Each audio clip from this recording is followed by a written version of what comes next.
How's the market? January 2025. Let's go. All right, we're going to jump into the January market numbers, the real estate market numbers for Central Texas. Now, these are from Austin Board of Realtors. And so the most commonly asked question that I've gotten since being licensed full-time in 2008 is, Paulie, how's the market? Should I buy? Should I sell? Should I get in? Should I get out? And so we'll address all of those and more as we jump into the Austin Board of Realtors data, where a heavy majority of properties are bought and sold on a daily basis. Let's go. All right, so we're looking at January numbers, and I'm looking up my wall of fame here, and I think that I can actually give you guys a look as far as how we track the annual numbers and now so are updated for January 2025. So we're looking at Travis County, we're looking at Williamson County. Median sales price for Travis County, $475,000 from the previous month of December, $512,000. So that's a $37,000 reduction in price point. That's minus 7% from December to January. Now, look, keep in mind that closings that happen in a month, January, were from contracts that got written the previous month. Typically, it takes 30 days for a property to close. So $475,000 were for contracts that were written in December. Now, remember, November, December, the holiday months, all the different holidays that happen. And so there is less activity overall, and the prices tend to come downwards. People really want to make something happen. And so if your home is for sale or you're making an offer in December, you really want to make something happen. And so because sellers tend to be a little bit more motivated than the buyers in these scenarios, then there is opportunity for buyers to be able to pull the price down a little bit. So $475,000 median sales price for Travis County. Now, months of inventory was 6.2 months. That's up over 2 months of inventory up in January. And so that means that the inventory is getting more. If no other homes sold, how long would it take to sell all the homes on the market? 6.2 months in Travis County. That's the number that we were looking at for Travis County. New listings, 1,800 homes approximately, which is plus 1,000 homes. Active listings, 4,500 homes, plus 600 homes. I'm giving you general numbers here, but I want to round this out because new listings up 1,000 homes, active listings up 600 homes, pending sales up 150 homes. In Travis County, we had 960 sales in the month of pending sales.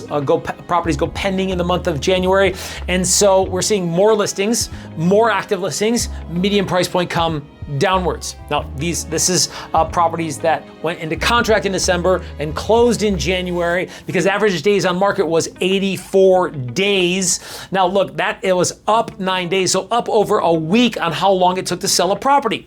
Now, disclosure, inside market information. Properties are typically selling within 30 to 45 days. Properties that take longer to sell than that, systematically and without exception, are properties that start at a higher price and have to come down. And so when you're priced correctly, buyers will make offers, and you should be able to sell your property in 30 to 45 days. Now, there are exceptions based on upper echelon and much higher price points, specific neighborhoods that may have some exceptions in regards to why it takes so long to sell, but it's standard in the business for you to be able to get an offer in 30 to 45 days. Don't have an offer within 30 to 45 days, and you're asking me what's the problem? Well, there could be a lot in regards to what kind of marketing do you have?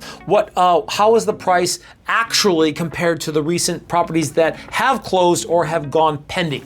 And so 84 days is a long time, and what does that tell us? That real estate professionals as a whole are not properly pricing properties. Now, what does that mean to you as a homeowner? If you're continuing to chase down the market and getting hammered week after week from your real estate professional to just lower the price, well, that in itself is a tedious and cumbersome process that feels good to no one. And so if you're on the market that long, think about that. When in the past that you've bought a property, or if you've never bought a property and you saw a property that was on the market for an extended, a really long period of time, what's the first thought in your head? That property is something wrong with it, or that maybe the sellers aren't really inclined to sell. And so average days on market that high are never a good thing. Here's the deal. You want to make more money? Sell faster. There's a flash auction sale process that we use to be able to create dozens of showings and multiple offers within the first 7 to 14 days. Not for everybody, not for every property. And so you really have to qualify for that in regards to being able to get something that aggressive done. But look, we'll use 6 different options in regards to strategy to be able to get a home sold. And so making sure that you are having the right conversations to get your property sold in much less than 84 days in Travis County is significant for you to be able to get what you want in the time frame you want it. All right, let's jump over to Williamson County. $400,000 median sales price from this, that was January median sales price, $400,000. That's down $25,000 from the previous month of December. Again, remember, January sales were December contracts. So it's reasonable that we're seeing a dip with sellers who may be more motivated to sell because again they're on the market, they have Christmas decorations up or maybe not, but their home is for sale and they're looking for an offer, and so they really want to get their home sold. And then there was some opportunities for buyers to be able to take advantage and have some negotiation room to be able to pull the price down. Now we're talking about Williamson County. New listings, around 1,000 homes, up 400 homes from the previous month. Active listings, 2,800 homes, up 300 homes. So like Travis County, we saw homes new listings and active listings rise while the median price point fell, and pending sales around 700 homes. That was up 60 homes. Not a terrible difference, but the inventory inflating a little bit while the median sales price softened a little bit, and is what typically happens in November and December. The December month, last month for Travis and Williamson County, was pretty much steady from the previous month. So we saw some stalling in November. December, the property values came down a little bit. Again, stereotypical for the season.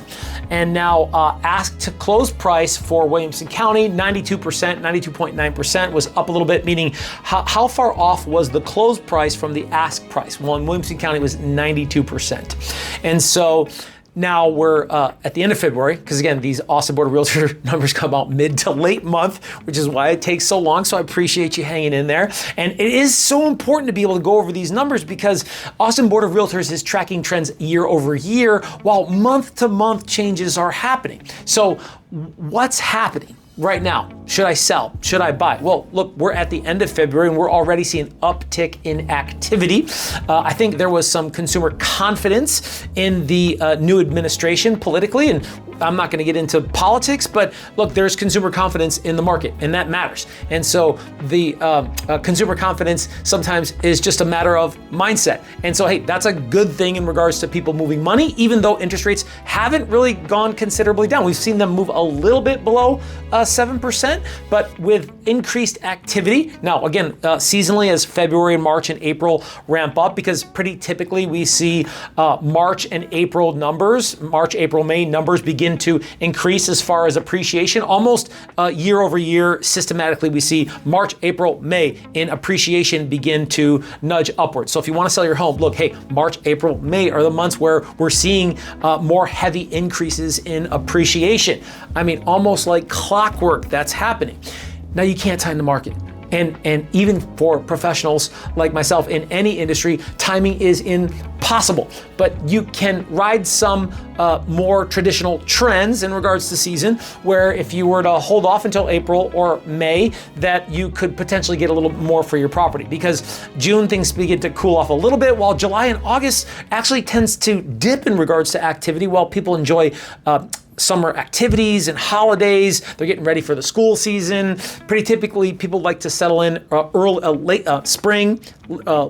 late spring to early summer, and then enjoy their summer in their new property. Now, you can always sell your property for more with the right strategy. So depending on the inventory in your neighborhood, depending on the micro environment to what's happening with your price range, because we are seeing properties on the upper echelon around $1 million plus move a little bit faster when they're priced right to the lower priced homes where we're seeing a little bit more tentativeness, a little bit more apprehension, maybe anxiety in regards to being a little bit more susceptible to employment uncertainty, while some of the upper echelons may be having a little bit more control with entrepreneurship or financial security. Now, look, I know I'm generalizing here, but it's what I'm seeing. I'm seeing the higher price points experience a little bit more activity and speed in the market than some of the lower price points where there may be a little bit more tightness or discomfort in regards to affordability, certainly rooted in interest rate.